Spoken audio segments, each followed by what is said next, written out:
وعلیکم السلام ورحمۃ اللہ وبرکاتہ۔ اللہ رب العالمین خیر و عافیت میں رکھے۔ سوال بہت ہی گمبھیر ترین اور عظیم ترین مسئلہ کے بارے میں ہے کہ مشرک کا انجام کیا ہے۔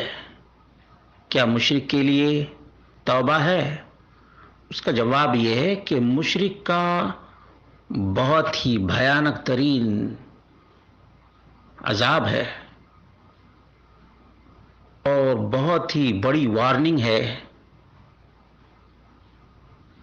دنیا میں جتنے بھی گناہ اور پاپ ہیں ان تمام پاپوں میں سب سے خطرناک اور ڈینجرس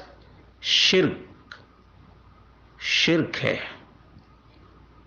رب کائنات نے ارشاد فرمایا ان اللہ لا یغفر ان یشرک بہ ویغفر ما دون ذلک لمن یشاء ومن یشرک باللہ فقد افترى اثما عظیما۔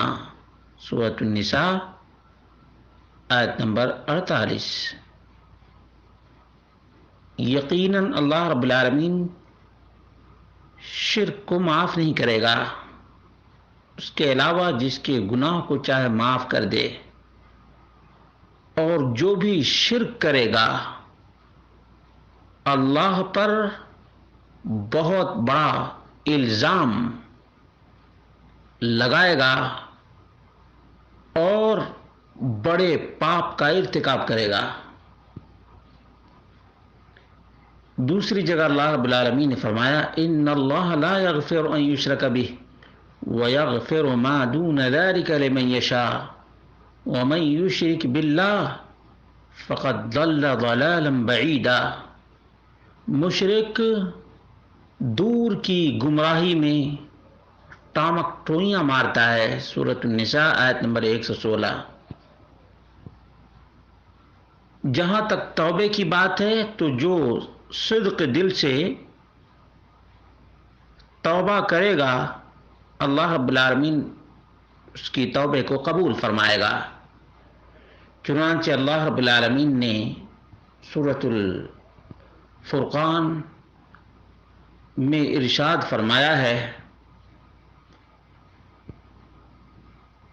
والذین لا يدعون مع الله إلها آخر ولا يقتلون النفس التي حرم الله إلا بالحق ولا يزنون ومن يفعل ذلك يلقى أثاما۔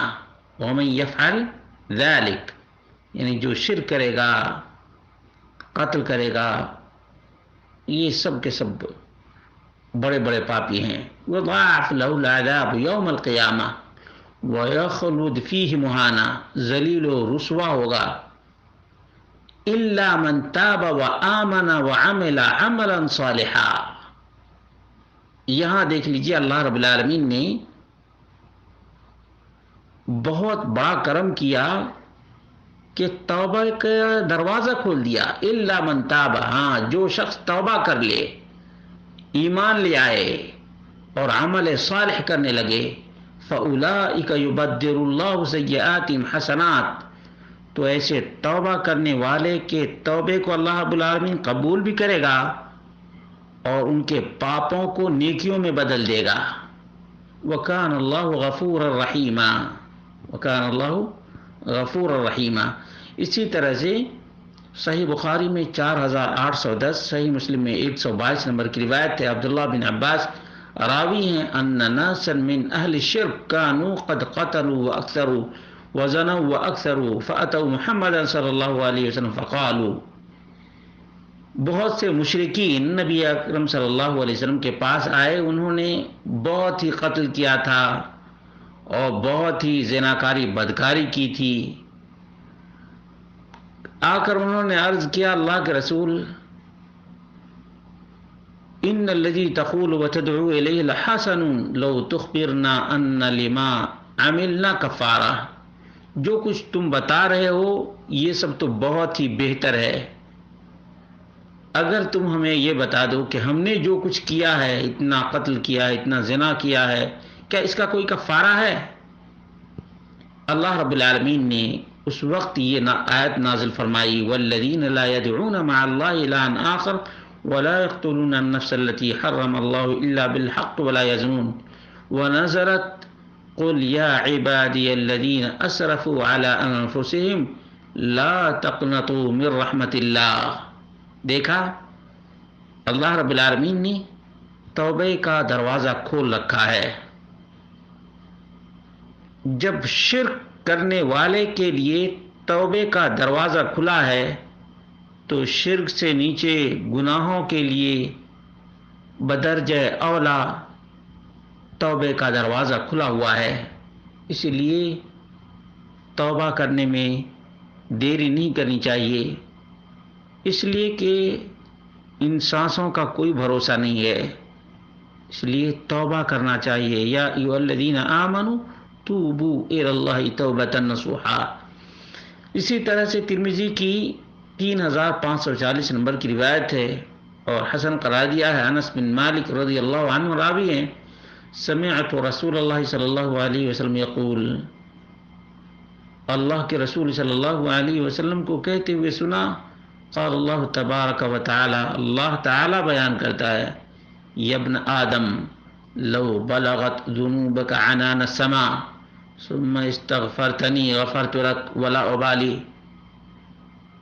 اے انسان، اگر تمہارے گناہ آسمان کی بلندی کو چھو لیں اور مجھ سے تو مغفرت طلب کرے تو میں معاف کر دوں گا اور مجھے کوئی پرواہ نہیں. یا ابن آدم انک لو اتیتنی بقراب الارض خطایا، اے انسان، اگر تو میرے پاس روئے زمین بھر کر گناہوں کا انبار لے کر آ جائے، ثم لقیتنی لا تشرک بی شیئا لاتیتک بقرابها مغفرہ، تو اس حالت میں بھی تو میرے پاس آئے، میرے ساتھ کسی بھی چیز کو شریک نہ ٹھہرائے، تو میں روئے زمین بھر کر مغفرت لے کر کے آؤں گا. شیخ ناصر الدین الالبانی رحمہ اللہ نے صحیح ترمذی میں صحیح قرار دیا ہے. معلوم یہ ہوا کہ مشرک کے لیے بھی توبہ ہے، کافر کے لیے بھی توبہ ہے، گناہ گاروں کے لیے بھی توبہ ہے، پاپیوں کے لیے بھی توبہ ہے. اس لیے توبہ تمام تر گناہوں سے کرنا چاہیے بغیر کسی تاخیر کے. توبے کا دروازہ کھلا ہوا ہے، لیکن انسان کی سانسوں کا کوئی بھروسہ نہیں یہ کب رک جائے اور اس کے لیے توبے کا دروازہ بند ہو جائے.